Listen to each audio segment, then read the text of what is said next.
जिले से जिला जनपद सदस्य श्रीमान जी रायसिंह भाई पटेल हमारे बीच में उपस्थित एवं हमारे सरपंच और अतिथिगण और गाँव से आए सभी मेरे भाई और छोटे छोटे प्यारे मेरे नन्हे मुन्ने बच्चों को इस गणतंत्र दिवस पर आप सभी को बहुत बहुत हार्दिक अभिनंदन बधाई देता हूँ।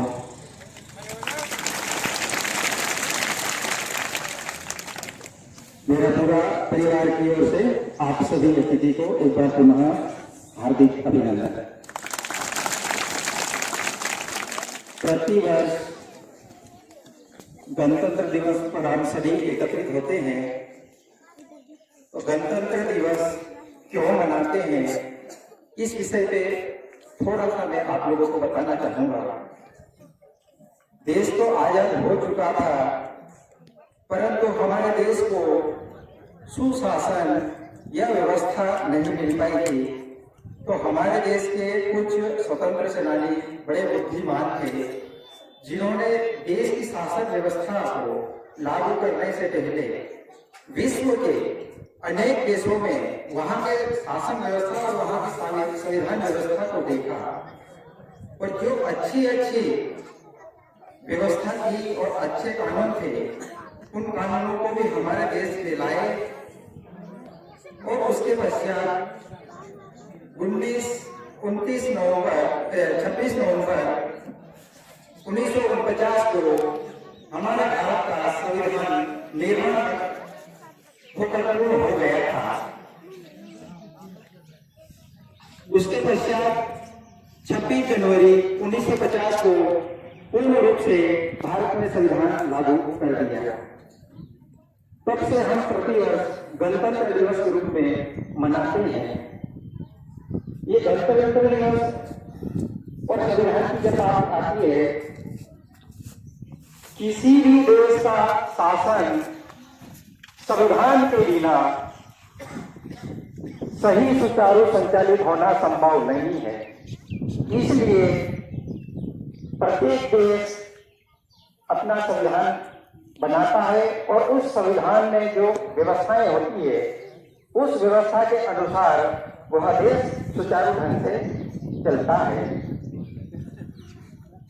तो ऐसा ही हमारा भारत का जो संविधान है, अगर हम विश्व के साथ तुलना करते हैं तो हमारा देश का जो संविधान और लोकतंत्र है वो विश्व का सबसे बड़ा संविधान और लोकतंत्र माना जाता है। तो हम सभी को ये याद होना चाहिए कि गणतंत्र दिवस क्यों मनाया जाता है और इसमें क्या चीजें हैं।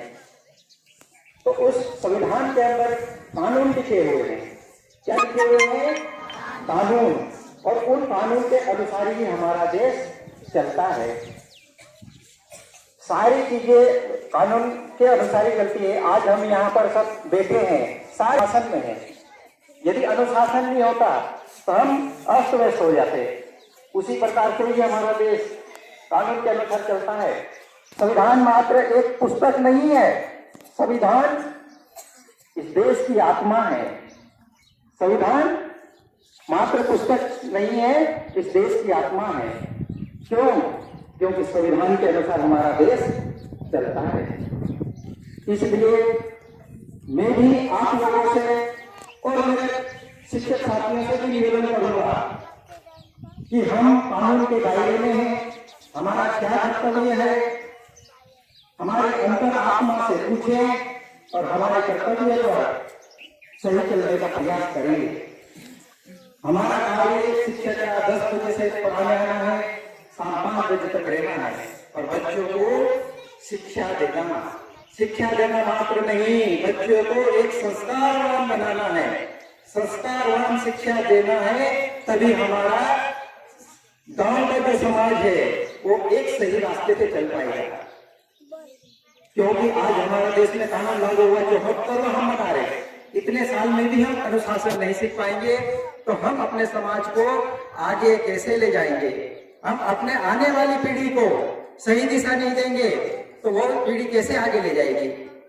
तो हमारे जो ये बच्चे बैठे हैं ये आने वाले कल का भविष्य है। यदि इन्हें अच्छा संस्कारवान शिक्षा मिल जाए तो मेरा गांव, मेरा देश एक सही दिशा पकड़ लेगा और आगे बढ़ेगा। और जो हमारे आदिवासी के नाम का जो शब्द लगता है वो धीरे धीरे एक अच्छा शिक्षित समाज के नाम से जाना जाएगा। इसलिए बच्चों से भी निवेदन है कि सभी प्रतिदिन स्कूल आए। टीचरों से भी निवेदन है सभी वो भी आएंगे। और मैं यहाँ इस मंच से सरपंच महोदय से भी एक मांग करना चाहूंगा कि हमारा पैसा एक्ट अधिनियम लागू हो गया है तो इनके माध्यम से भी एक समिति जल्द से बनाए और मेरे स्कूल का भी समय समय पर आके देखते रहे ताकि सारी व्यवस्थित चीजें हो जाए। तो इसलिए संविधान का आप हमेशा ये ध्यान रखना। गणतंत्र दिवस किसे बोलते हैं बच्चों, आप भूल जाते हैं कभी कभी, है ना। 26 जनवरी का ध्यान रहता है पर गणतंत्र दिवस भूल जाते हैं।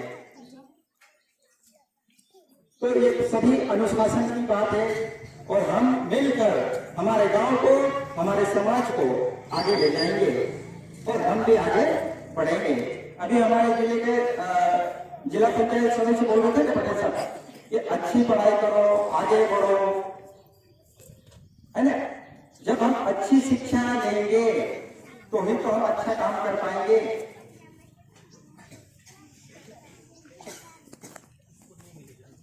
ये जो 28 तारीख को मीटिंग है या कुछ लोग आए हैं तो उन्हें बुलाऊंगा मैं, बुलाओ और उनको भी मोटिवेट करो कि प्रतिदिन स्कूल समय पे आए। ये शासन की मंशा है। हमारे लिए सरकार बहुत कुछ कर रही है ना। मैं अपने वाले को यही के विराम देता हूँ। जोर से बोलेंगे भारत माता की, भारत माता की, भारत माता की। बंदो बंदो बंदो। बहुत बहुत धन्यवाद प्रिंसिपल सर जी। उसके बाद हमारे